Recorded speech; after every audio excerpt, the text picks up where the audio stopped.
There is a reason you keep attracting emotionally unavailable men.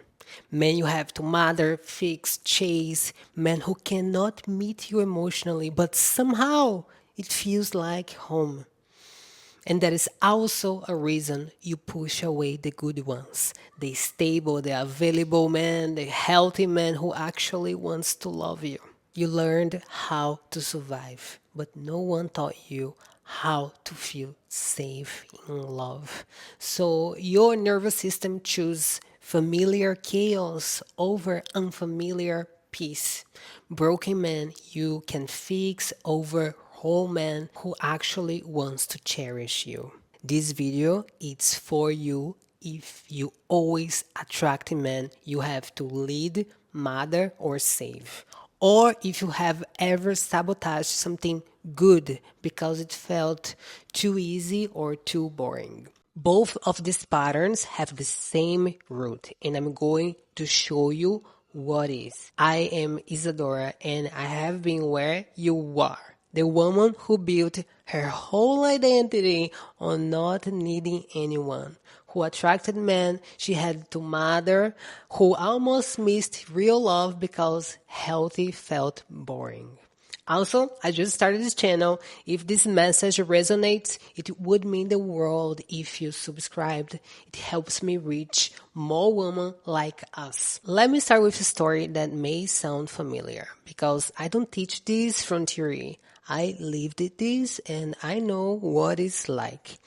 I was around 12 years old when my world shattered. And I have shared this story before because it was a big moment where I started building walls around me. But here's what is important for you to understand.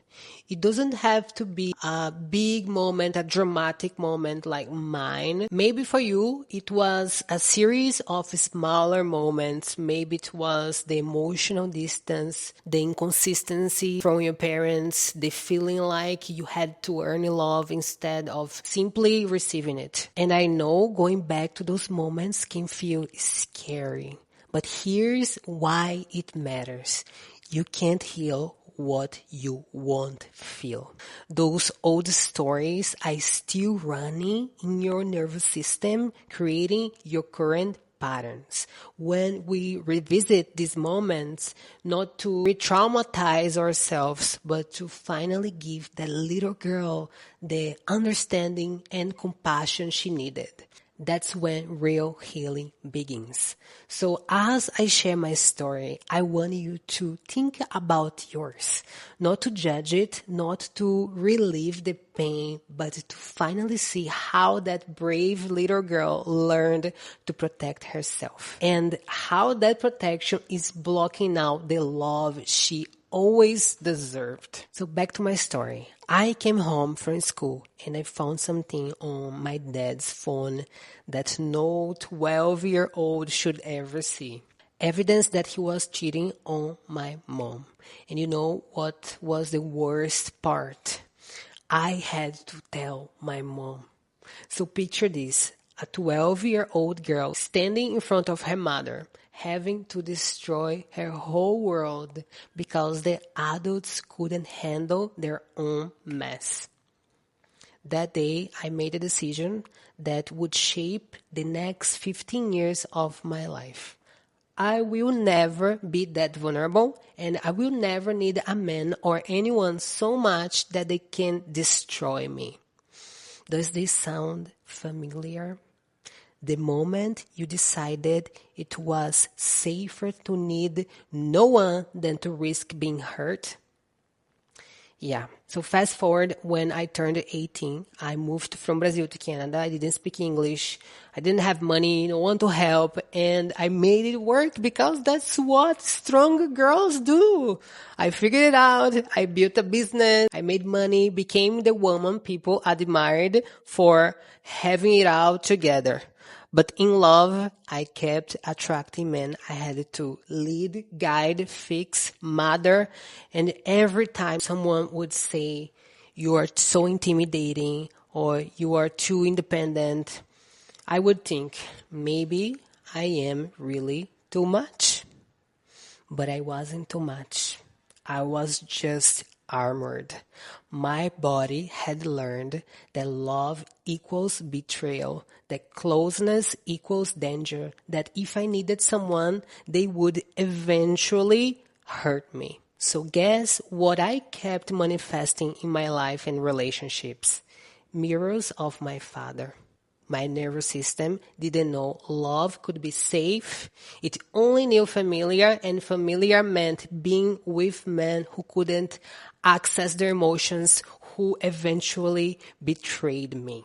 It took me years of healing work for me to break that cycle. Now I am in a loving, conscious relationship, but I won't lie to you. Getting here wasn't easy. I had to completely rewire what love felt like in my body. And maybe you know this feeling too, the exhaustion of always being the strong one, the loneliness of being even in a relationship but is still carrying everything alone. Always wondering if you are too much or somehow not enough. That's not your fault. You're just unconsciously choosing what your nervous system recognized as love. But now that you can see this pattern, this becomes your healing work. Here's what I want you to know and understand. You aren't born hyper independent. You became hyper independent because you had to survive. Think about the little girl you used to be. She didn't come here trying to prove herself. She didn't come here wanting to lead every relationship or fix every problem. She just wanted to be loved.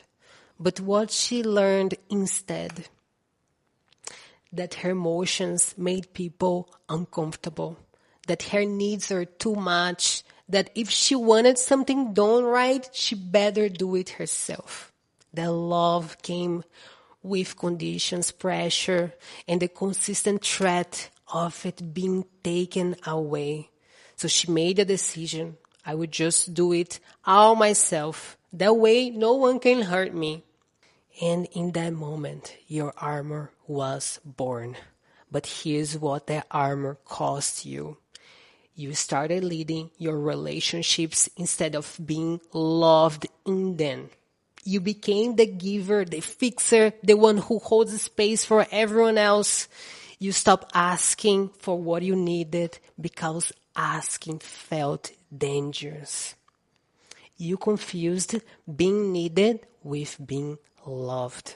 And now you attract men who are happy to let you lead, who lean on your strength instead of offering their own, who takes your independence as a permission to stay emotionally lazy.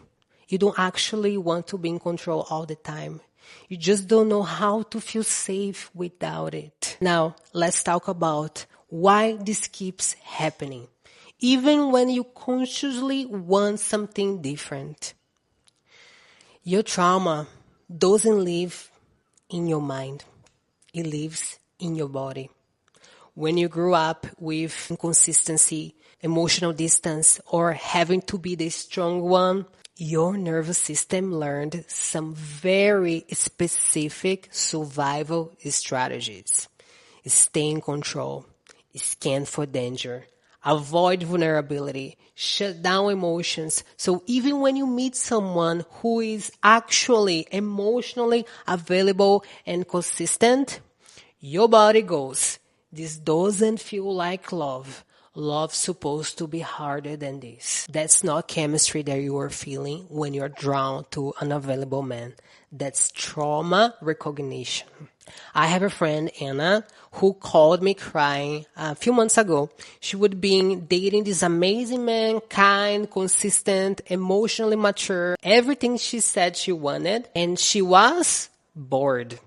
She told me, Isa, I don't know, I don't understand. He's perfect on paper, but I feel nothing. What is the butterflies? What is the excitement? But it wasn't that he was boring.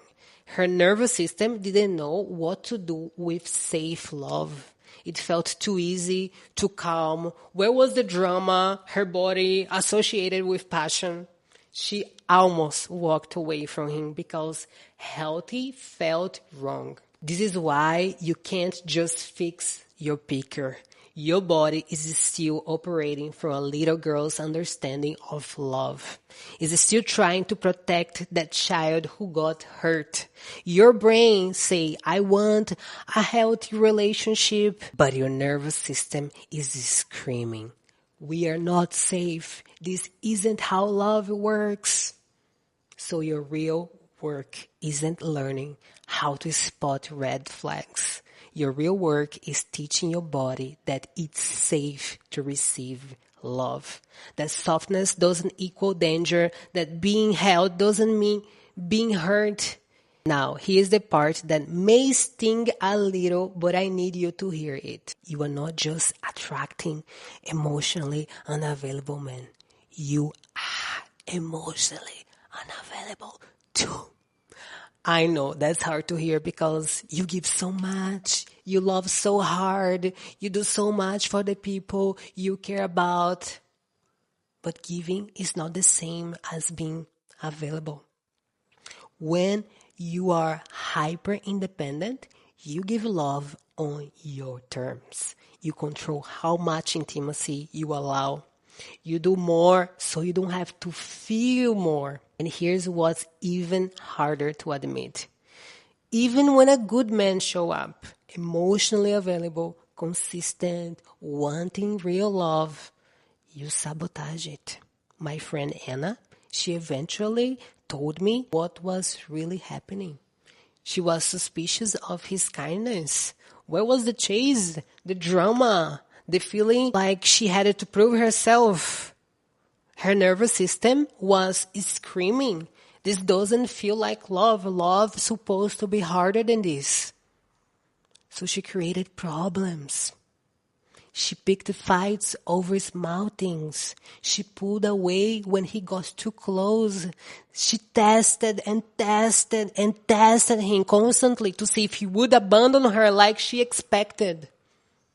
Because if you grew up having to fight for love, peaceful love feels wrong, feels boring, it feels like a trap. And the scariest thing for you isn't being rejected. Is being fully seen and chosen anyway. Because if someone really sees you, the messy parts of you, the needy parts, the soft parts you've been hiding, and they still stays, that breaks your whole story about love. Anna used to pride herself on being the cool girlfriend, never clinging, never demanding, never too much, but really, she was terrified of showing up authentically because authentic meant vulnerable. And vulnerable meant giving someone the power to hurt her. So either you are attracting unavailable men or pushing away the available ones, the root is the same. Your nervous system doesn't trust that love can be safe.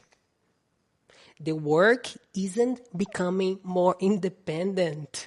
The work is becoming more available to yourself first, then to others. So how do you actually change these patterns? It's not about becoming dependent or losing yourself. It's about developing what I call soft power. The ability to be strong and open, independent and available. You don't heal hyper-independence in your head. You heal it through daily practices, through repetition, to slowing, teaching your nervous system that is safe to soften.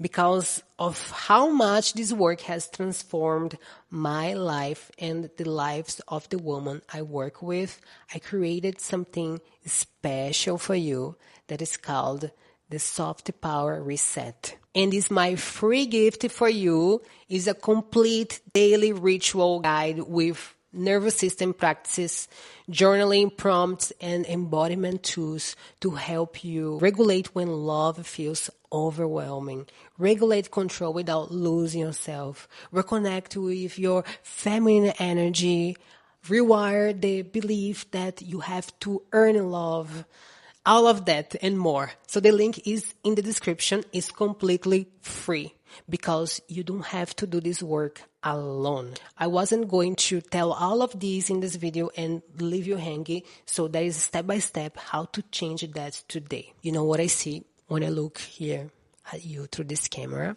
I see someone who is already healing. You are not broken, waiting to be fixed. You are remembering who you were before the world made it unsafe to need anyone. The little girl inside you, she never left. She's been waiting for you to come back to her. Not the independent fighter version of you, but the soft one who just wanted to be held. Either you are the type of strong girls who apologize for everything and gives, or you are the girl who takes up every rule unapologetically. You both learned the same thing. I can only count on me. Every time you catch yourself building walls instead of bridges, every time you choose connection over control, that's her. That's your healing happening in real time. You're never too much or too little. You're just protecting yourself the only way you knew how. But if you want the love you're craving, either it's healing the relationship you are in or find someone real, this is deep work.